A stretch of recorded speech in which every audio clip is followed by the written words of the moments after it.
তা আমরা কি আপনার একটু করলা ফিল্ডে যাই একটু? হ্যাঁ, চলেন একটু দেখি করলা।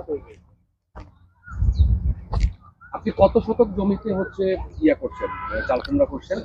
চাল কুমড়া 20 শতক। 20 শতক। 20 শতক। আর করলা?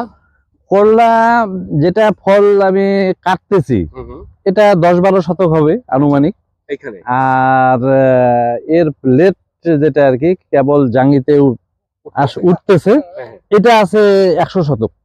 100 শতক, 1 একর? 1 একর। এখন এই করলাও কি ওই একই কোম্পানি? হ্যাঁ, একই কোম্পানি, বড় মিয়া। এটার নাম, জাতের নাম বড় মিয়া। এখানে কবে হারভেস্ট হচ্ছে? এখানে আজকে আমি হারভেস্টিং করছি সকালে। হ্যাঁ, এইজন্য আমরা আজকে আমি এদের থেকে 100 কেজি মাল কাটতে পারছি। 100 কেজি মাল? 100 কেজি। এটা কয়দিন পর পর হারভেস্ট হয়? 3-4 দিন? এটা 3-4 দিন পর পর। হ্যাঁ। কয়বার হারভেস্ট হচ্ছে এখন পর্যন্ত?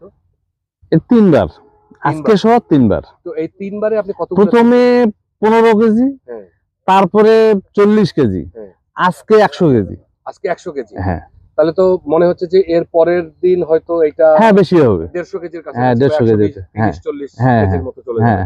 12 শতক জমি থেকে। 12 শতক জমি থাকে। তার মানে এর ফলন, ফলের গঠন সবকিছুতেই সবকিছুই ভালো। ভালো।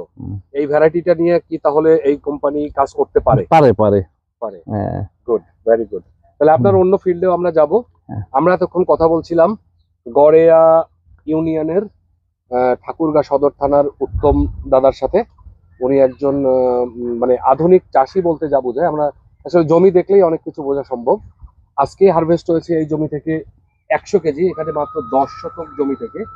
এবং এই ভ্যারাইটিটা বেসিক্যালি হচ্ছে নিওলিথিক অ্যাগ্রো লিমিটেডের বড় মিয়া নামে ওনারা এটাকে মার্কেটে দিয়েছেন।